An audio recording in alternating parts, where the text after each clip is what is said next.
It now gives me great pleasure to welcome Olis, who's going to share with us on the subject of My God and Me. Thank you, Olis. Hi, family. My name is Olis, and I'm a grateful member of Alcoholics Anonymous. I really want to thank Charlotte. I am based in the U.S., and I'm not very good on WhatsApp, and Charlotte was really, really patient with me. Thank you, Charlotte. And I want to appreciate all the people who make this meeting possible. A special shout out to Mark and Christine, who are the newcomer reps, right? There's probably not a more important job in the meeting than to say to new people, hey, there's a way up, there's a way out. You never have to drink again. And so thank you. I understand that Gordon, I said, Charlotte, let somebody pick my topic. And I understand that Gordon picked the topic of My God and Me. And so I'm really excited to talk about that. Because the way up and the way out is conscious contact with the God that we understand. And I want to talk about why that is, but I'm going to give you some information about me before we get started.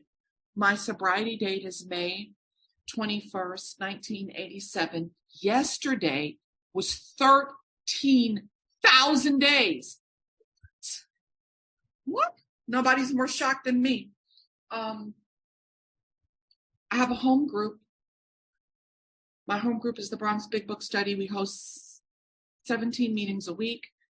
But our flagship is a 9 p.m. line-by-line intensive study of the book Alcoholics Anonymous. If anybody would like that information, feel free to reach out to me. I'm happy to share it.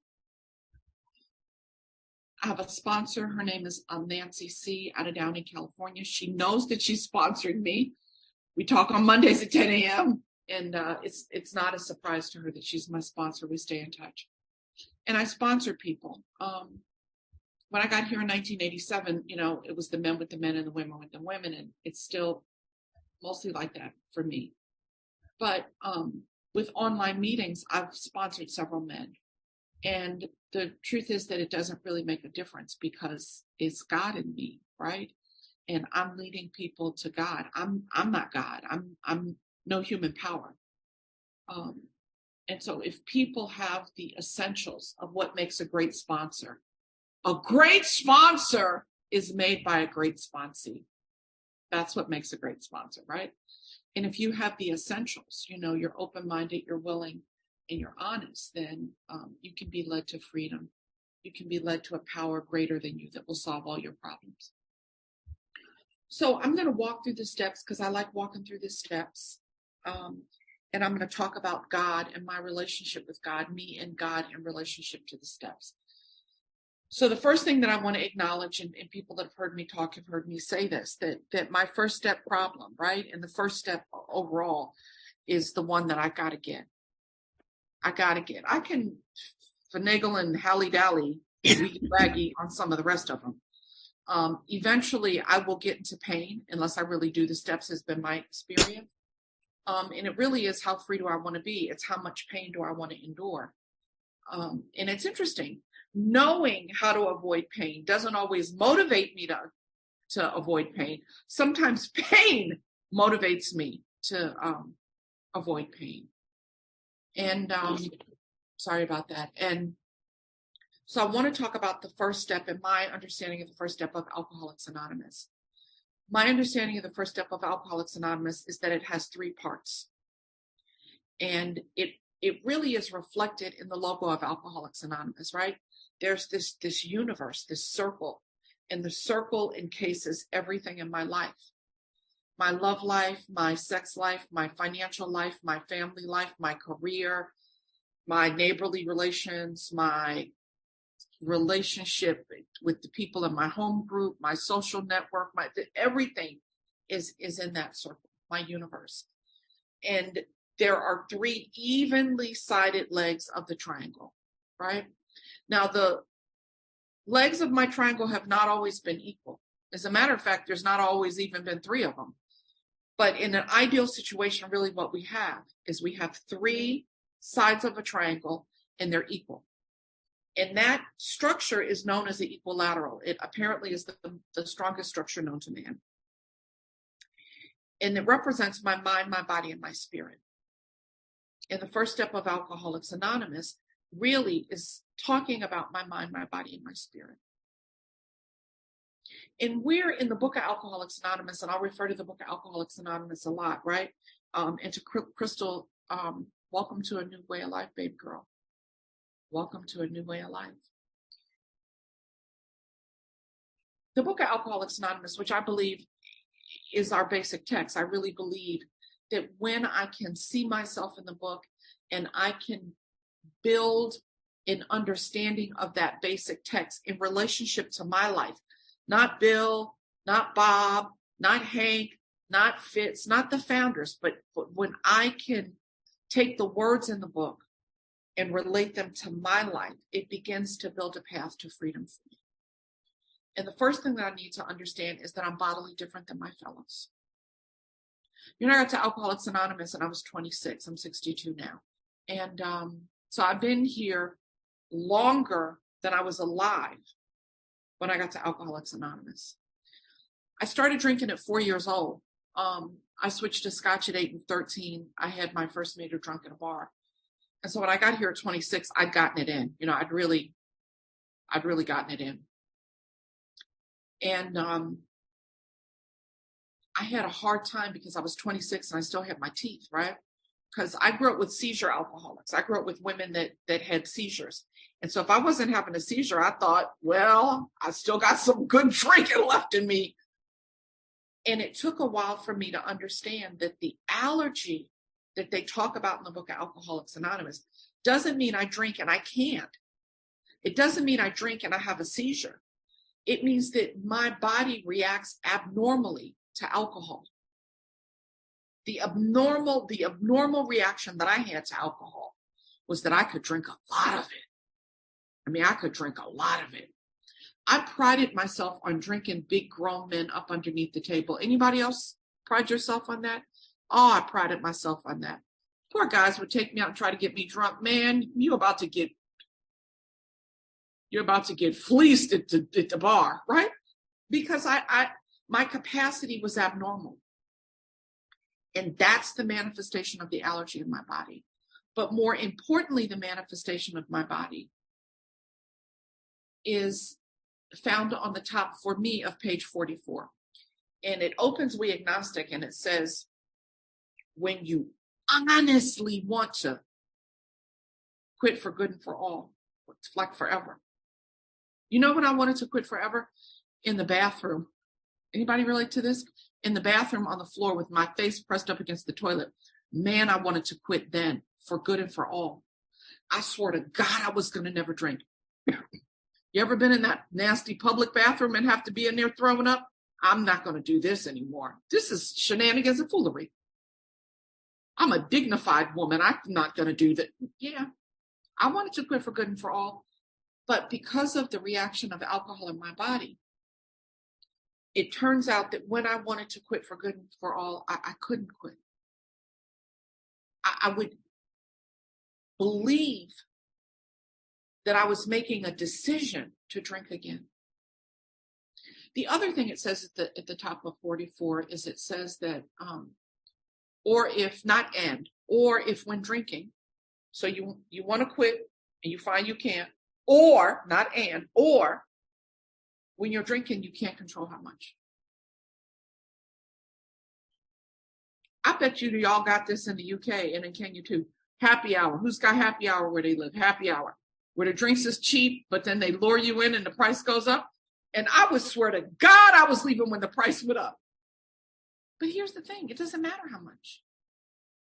Like, I don't have control over that. And that is the allergy in my body. That's the allergy in my body. And until I can really tell the truth to myself about that, I'm going to have the second part of my first step problem running my life, which is the problem centers in my mind. Top of page 23. It tells us all the stuff, right? Bill's descent into hell, the doctors that pick, man, it tells us all this stuff. And then there's a solution. It says, but if our man didn't pick up the first drink, it would be pointless and academic. It wouldn't even matter that there's an allergy in my body if I didn't put one in. And why do I? Because I know it's not going to end well. Well, I do it because there's a problem in my mind. And in my mind, I keep rearranging the truth in order to justify the bad decisions that I'm going to make. It wasn't that bad. It wasn't my fault. I want to say this. This topic of me and God, the way that I get to this relationship with God, and I'm going to talk about the third part of my first step problem, which is my spiritual malady. And my spiritual malady is the manifestation of me being separated from God. I'm separated from God. I'm separated from you. I'm separated from me. I'm separated. But I can't have a relationship with God in my spiritual malady. See, in my spiritual malady, whether I know it or not, or I'm conscious of it or not, I am playing God. I'm playing God. You ever in the kitchen washing the dishes and arguing with somebody that's not there? You're answering for them. You know what they're going to say? Has your sponsor ever suggested you do something and you're like, well, that's not going to work because? You ever do that? This thinking that we know is current agnosticism. I don't know. And if you think at 35 years sober, that's gone away, my friends, you are sadly, sadly mistaken. My relationship with God keeps it at bay. It's no longer in the front seat driving the car, but it's still there. And I believe that it's still there because it forces me to go deeper and deeper and deeper into my relationship with God. So to me, the first step is the way that I move into my relationship with God. I can see telling the truth, unsparing self-evaluation, seeing the truth about myself, that when I put one in, I'm not in control anymore. And that I can't stay stopped. I can stop, but I can't stay stopped. That I'm bodily different than my fellows.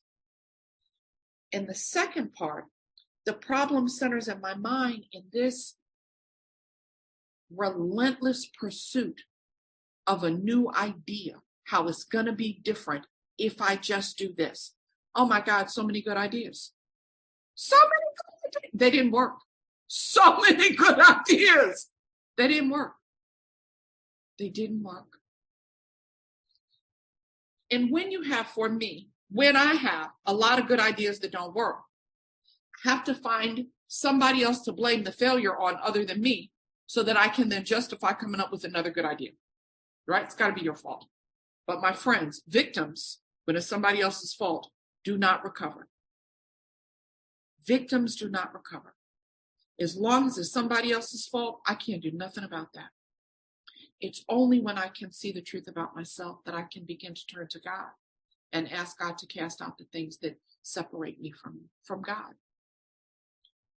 So this third part of my first step is where the rubber hits the road for me, right? It's the spiritual malady. It's the, it's described lots of ways. The doctor's opinion talks about it as restless, irritable, and discontent, arguably. Lots of people talk about it as separation from yourself, from God, and from other people. And I want to just take a moment and talk about that. But for me, the thing that resonates the most for me is that feeling at night in the dark. There's nobody but me and God. And there in the dark, I have this feeling at the pit of my stomach that I'm not good enough. I'm not attractive enough. I'm not smart enough. Whatever it is. I say this jokingly, but I really do mean it. I got to Alcoholics Anonymous at 26. I was too young and I was too skinny. I'm now 62. I'm too old and I'm too fat. It just, you know what I mean? Like in my mind, it's just the crazy show. Just whatever it is, I'm not that. I don't believe that alcoholics are the only people with a spiritual malady, right? That's why I believe that there are all these other 12-step programs, right? That people do all kinds of things. They eat, they gamble, they have sex, they do all kinds of things, right? But I'm an alcoholic. I'm a drunk. That's what I am. I'm a drunk. From the gate, I'm a drunk. My first drink. I'm alone with my mother. She's drinking a can of Schaefer beer. I want to fit in. This is my first defect. I want to fit in. I want to be accepted. I want to be loved. I'm seeking approval outside myself. First defect, first manifestation of it. Can I have some? She thinks is cute. And she gives me a sip. But then she leaves me alone with that can of beer. And what do? I finish it. That's my drinking story. I finished it. I never was worried at a party about, I lost my cup, because there was never anything in the cup long enough to be worried about the cup. I'm a guzzler from the gate, man, from the gate. And so what I have to understand in the third part of my first step problem is that I'm using alcohol, right? And after I stop using alcohol, trust I've used some other stuff in order to help me feel okay. Smart enough, cute enough, strong enough, powerful enough, brave enough, careless enough, courageous enough, just enough. But you see, it doesn't work. Because if alcohol worked, I wouldn't be here. Alcohol does cure alcoholism for a while. But alcoholism is a spiritual illness. It's a soul sickness. And pouring alcohol on it, wetting it down. You know, I understand that Clancy, Pacific Group Clancy out of LA used to talk about it this way, that you have a spring in your stomach and life winds it tighter and tighter and tighter and tighter until you got to wet it down. And that was certainly my story. That the tension, the anxiety, the worry, the feeling like all of those things would overwhelm me, and then I would need something. And I believe that that's my spiritual malady. Now, I want to go, before I go on to the rest of them and talk about how I came into a relationship with God through the rest of the steps, I want to talk about the separation from myself, from God, and from other people. I want to acknowledge that I can only hear at my level of understanding. I can only hear at my level of understanding. So I know that I've been in meetings and people have said things, but I didn't understand it, so that I didn't remember it because I wasn't there yet. That's why we think that the big book of Alcoholics Anonymous is a magic book, because when you read it, there's stuff you're like, I've been reading a book for 35 years. Well, that's new? No, it's not new. My ability to see it is new, right? So I'm going to say this. I hope that it is helpful to people. When I abandon myself, I'm with you, but I lie to you about who I am. I pretend that I'm somebody other than I am. I put on a pretense or a front or I lie. I pretend, I front. When I do that, I believe that I'm abandoning myself, that I'm telling myself I'm not good enough. And when I do that, I separate myself from myself. When I lie to you, I separate myself from you. See, you can never be in a relationship with me or know me or develop intimacy with me if you don't know who I am.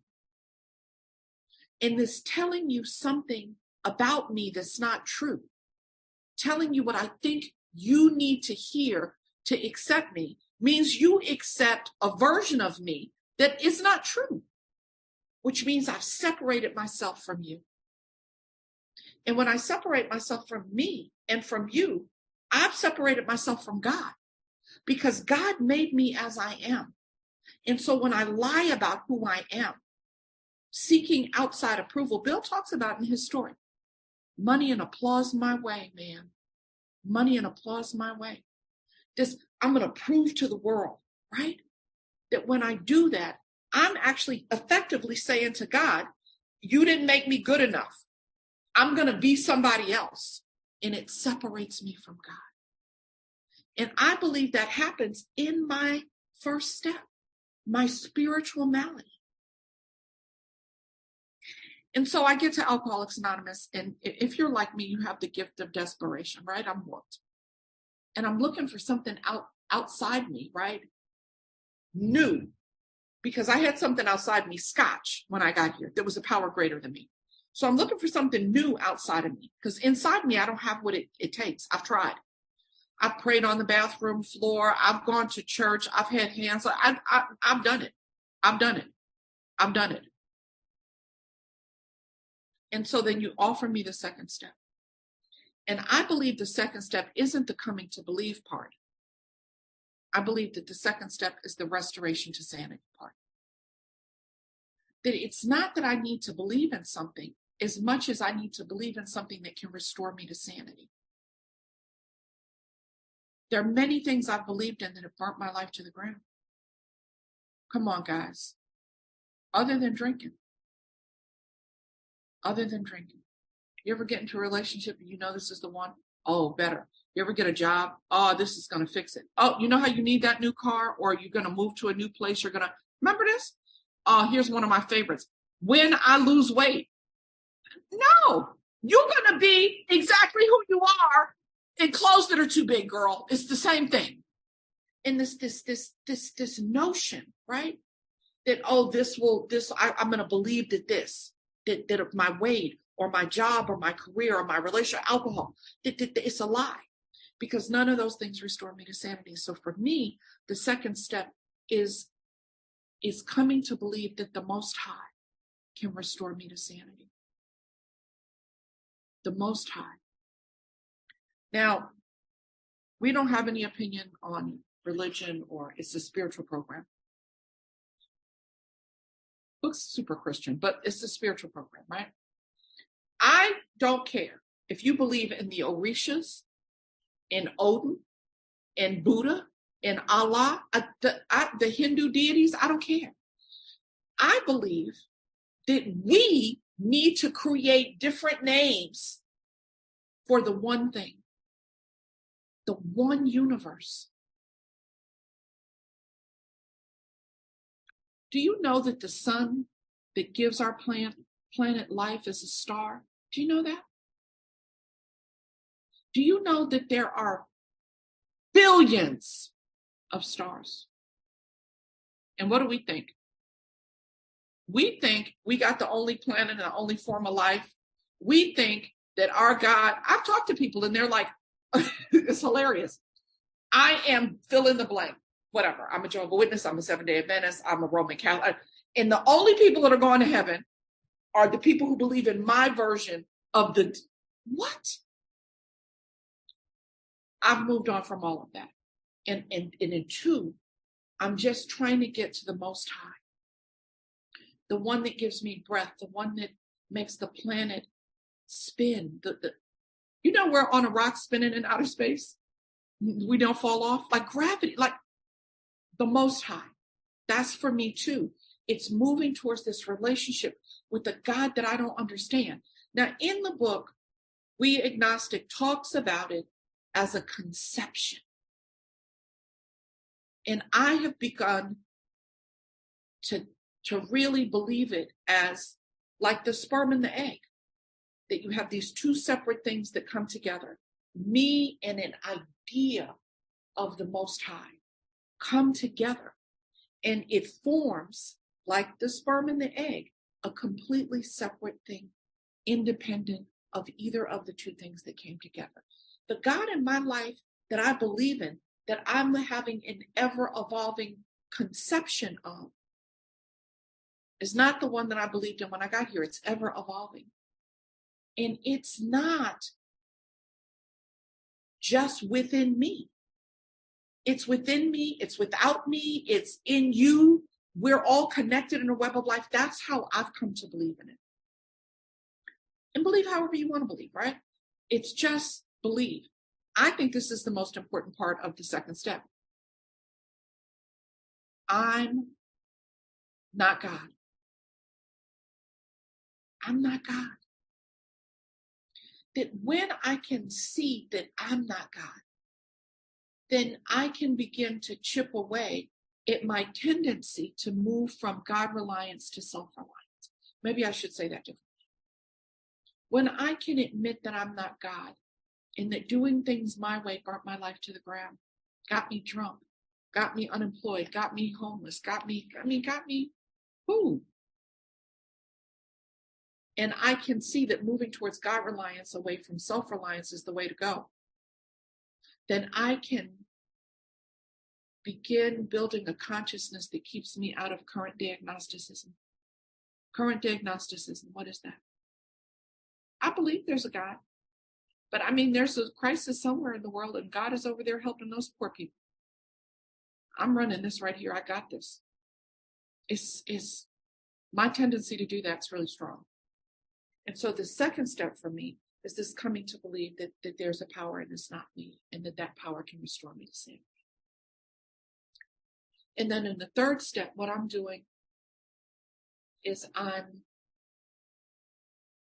opening an agreement with the power that I'm in for a while, forever. I heard a guy say this at a meeting. I love this. If I could really surrender in step 3, it'd be a 3-step program. That's right. And when you look at the third step doesn't say, God, relieve me of drinking. It says, relieve me of the bondage of myself.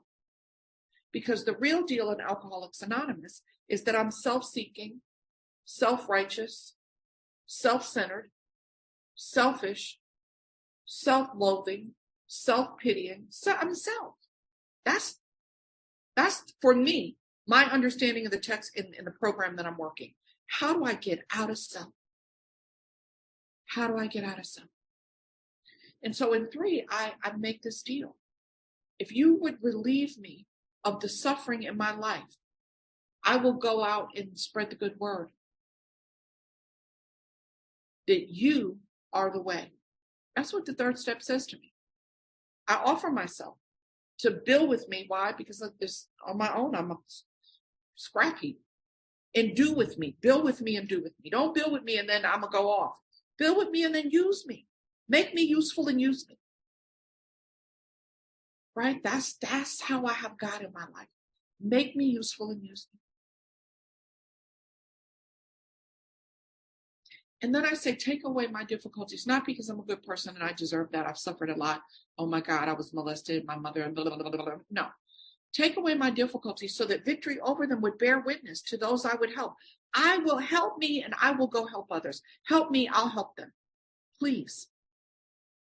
But on my own, I don't really have the power to do anything. So the book says at once, I have to go and do work. What is the work? Oh boy. Unsparing self-evaluation. You know, when you finally on page 25, you get to, there is a solution. The next sentence says, but almost none of us like the I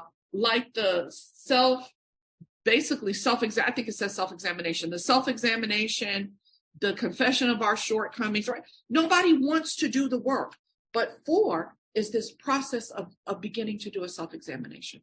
All 3 inventories. I learned something different about myself in all 3 inventories. In the resentment inventory, I realized I'm a liar. That I'm always going to make it your fault when it's really me.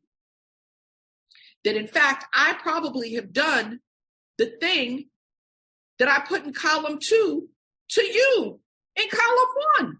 If I didn't do it to you, I'm for sure I did it to somebody else. How dare you gossip about me? Come on now, right? How dare you be inconsiderate? How dare you? And when I can see that part of me, the truth about that part of me, that I am the sick man. You know, the 10th step in the 12 and 12 is a beautiful piece of literature.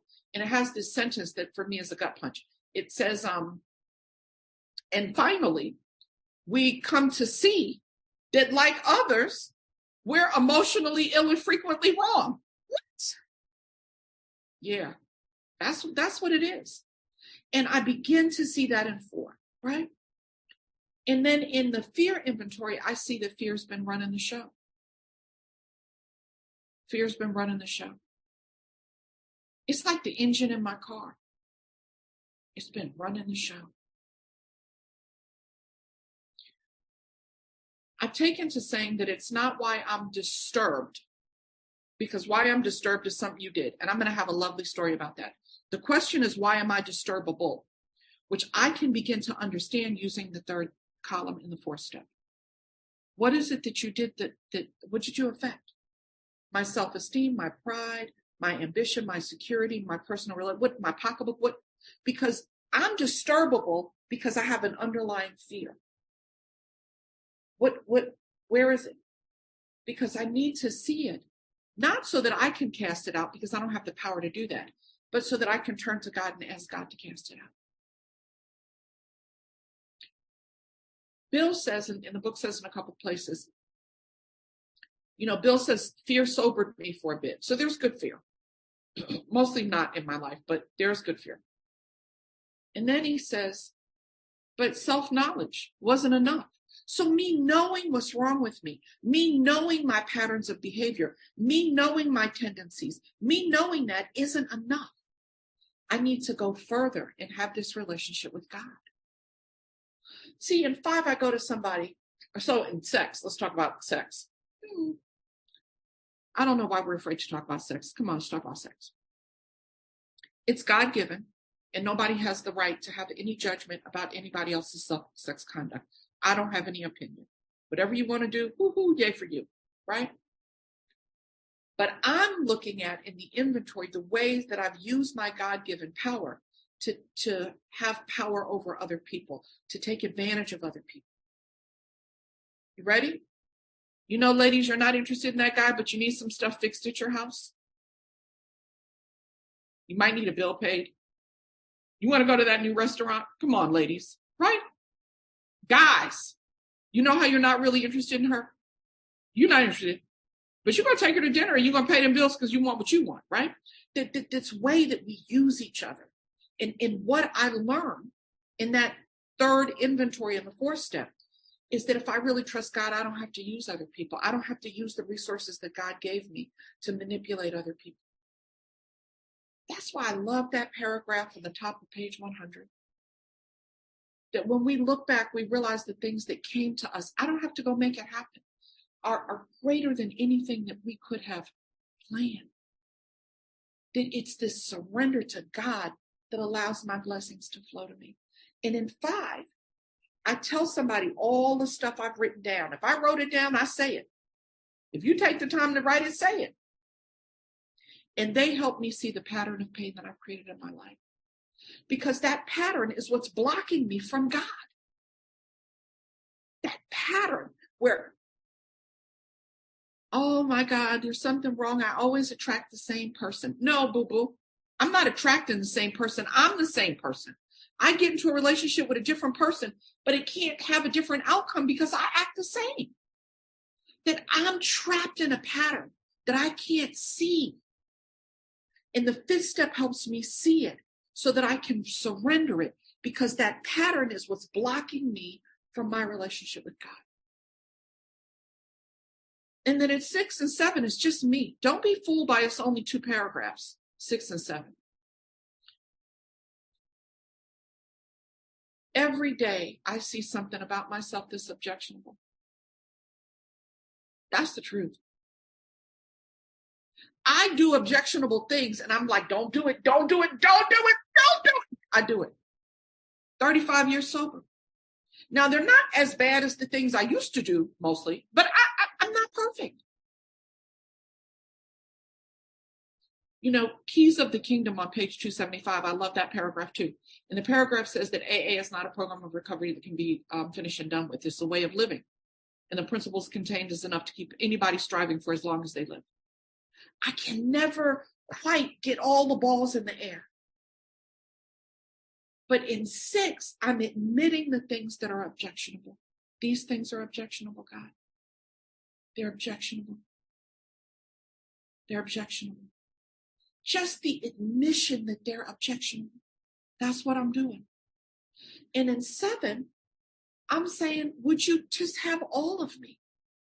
Now, in 3, I open this prayer because there's no amen at the end of that prayer. I opened a prayer and then I get into action. I do 4, I do 5, I do 6, and then I get to 7. And I'm no longer asking God to take away my difficulties. I'm asking God to take all of me, good and bad.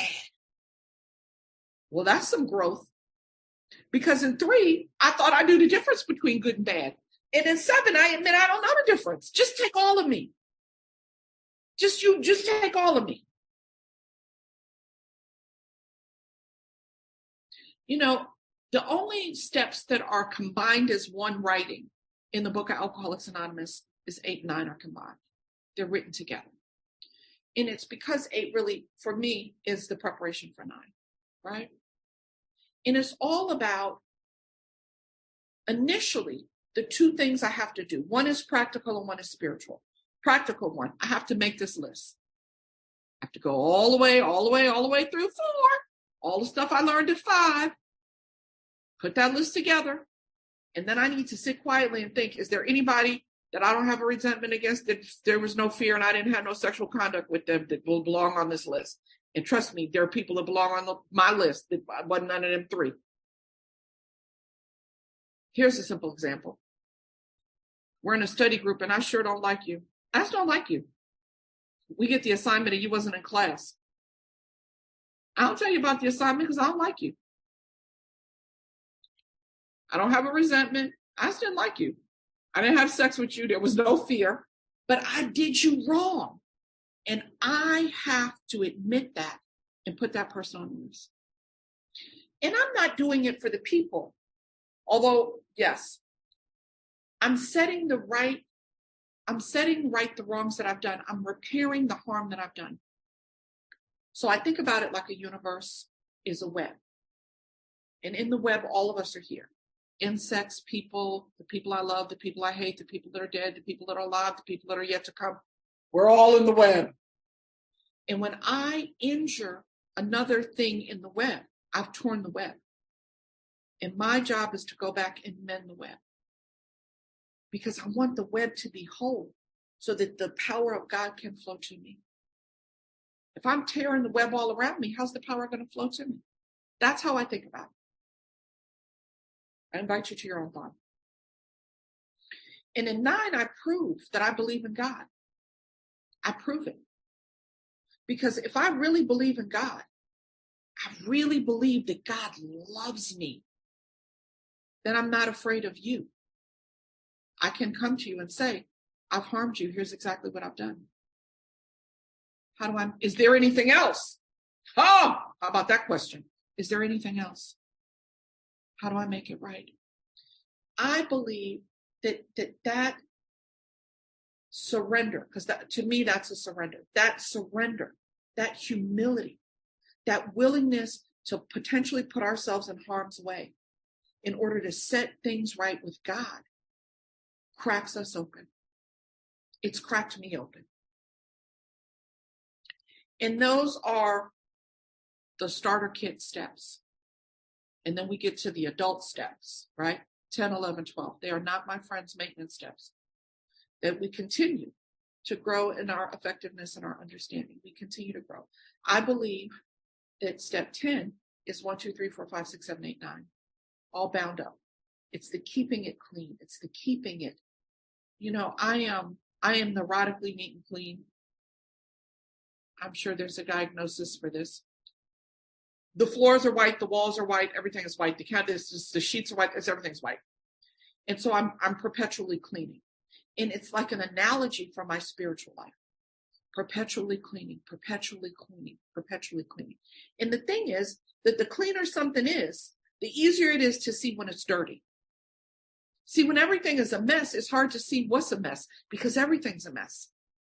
But as I clean up my spiritual life, as I clean up my relationships with my fellows, that's where do you know that I am spiritually perfect alone at my house? It's only when I interact with y'all. Perfect.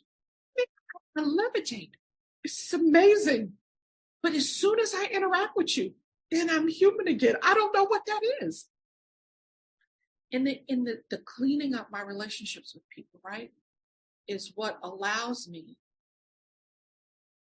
to grow. Because when you read the 10th step in the 12 and 12, again, I love the 12 and 12, 10 step, but when you read the 10th step in the big book, it gives us these 5 things to do. It says, watch. I bear watching.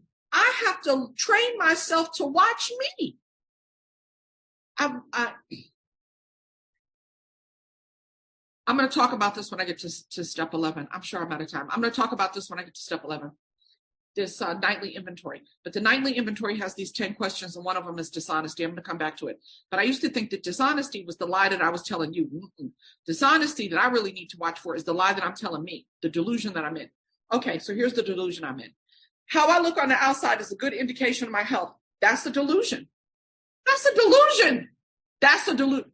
I sat on my couch during the pandemic and I cooked. I can cook. I'm an old Black woman. I can cook. Gumbo, what you want? Beef tenderloin, macaroni and cheese strip. Man, I cooked. And then I walked back and forth from the couch to the refrigerator. And I just ate all day long. And I ate myself into a type 2 diabetes diagnosis.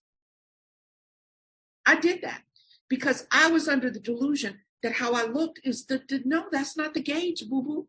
You got to go to the doctor, get a blood draw, get some light. And so I am always in some delusion. And that's what I've got to watch for. But let me go back to 10. So in 10, I'm watching for the delusion. I'm watching for the fear. I'm watching for the resentment. I'm watching for the anger. I'm watching. I've trained myself to watch. So that's the first of the 5 things in 10 in the big book. And then it tells me when those things pop up, immediately I turn to God. God, save me from myself. Save me from myself. That's what I need to get saved from me. And then the third thing I do is I tell somebody. See, because me alone in my mind is a bad place to be. I have to say it out loud to somebody else. Sometimes things are brilliant until you say them aloud. Has anybody had that experience? It's the best thought you've ever had in the whole wide world. And then as you're saying it, you can hear how stupid it is. So I have to tell somebody. That's the third thing I have to do. The fourth thing that I have to do is if I've harmed, I have to make amends. Mend that tear in the web. If I've done harm, I have to make amends. But here's the growth. Ready?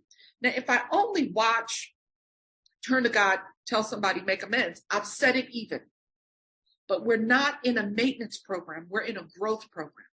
So the fifth thing it tells me in the 10th step is I resolutely turn my attention to someone I can help. Because that's how I grow. Not setting it even, but doing more.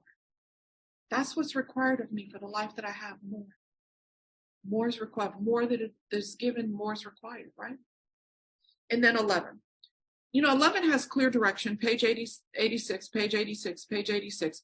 And it's a bookend. It's a spiritual bookend of the day. So that I'm checking in with God. Now, 10 is me out in the world. Now, I turn to God when I do something bootleg. But it's really me and you out in the world. But 11 is me and God. When I retire on awakening, it's me and God. It's me and God. And it starts with at night, because in the morning, I'm going to ask God to help me do better. Better than what? Better than I did yesterday. How do I know how I did yesterday? I do an inventory. What is the inventory? 10 questions. 10 questions. There are 10 questions. Just answer 10 questions. I'm not endorsing anything, but there is an app. Makes it real easy. You lay in your bed, click, click, click, click, click. 10 questions. Yes and no answers. Absolutely no. Do not do that. I write my inventory like I'm trying to leave a history of my thinking in the event that I'm struck with amnesia, that I can go back and figure out who I was. And I tell the truth. I tell the truth. That's why I hope nobody see it. I tell the truth. And when I then see what I've done, I ask God, what could I have done better? God, could you help me? Blah, blah, blah, right? Then I go to sleep. And when I wake up in the morning, I'm like, okay, God, help me do better. Thank you for everything you've given me. It's going to be a beautiful day. What's on our calendar? Help me do better. Help me do better. Help me do better. Now, I got 5 readings. I meditate for 3 hours. I'm not that person. I've never been that person. And you could judge me if you want about that. I'm sorry. I'm just not that person. And I don't believe, like online meetings, God does not understand or care That's a better way to say it. God does not care about our notion of geography or platform or time or space. God is present here with us right now, just as if we were in a live meeting. You and I can have a God connection no matter where you are on the globe. And so I don't think that God really cares about how I do it, just that I do it. And then I get to 12. Man, I talked a long time. I'm sorry, I didn't intend to do that. So here are the three things about 12. I used to think, and people talk about it as 2 parts, 3 parts, 3 parts, 3 parts. For me, 3 parts. That's my opinion. You asked me to speak. Okay, 3 parts. The first part is a prerequisite. Having had a spiritual awakening as a result of these steps. There are other ways to have spiritual awakenings, my friend. If you had it at the ashram, if you had it speaking in tongues at church, if you had, good for you, yay, man, just get to God, however you get there. But if you're going to carry this message and practice these principles, then your spiritual awakening needs to be as a result of these steps. These steps are designed to give us a spiritual experience. What is the spiritual experience? Appendices 2, page 567 in the Big Book of Alcoholics Anonymous. It's a personality change sufficient to bring about recovery. Second appendices, page 556. 567, sorry. It's a spiritual awakening. It's a personality change. When I got here, I was unconcerned about you. I was unreliable. I was undependable. I was unemployable. I was unkind. I was untrustworthy. And I'm no longer those things. I've had a personality change that is sufficient to keep me sober. Not always sane, but sober. I'm moving towards sanity. I really am. Okay. So this first part is our prerequisite. And the second part is carrying the message, not my message. The message is outlined in the book. As outlined in the book. I mean, I know I've talked about the book, right? Page 13, certain trials and low spots. It's not maybe, it's, they coming, right? Page 23, the problem centers in my mind. One of my favorite lines in the book is page 18. I think it's 18.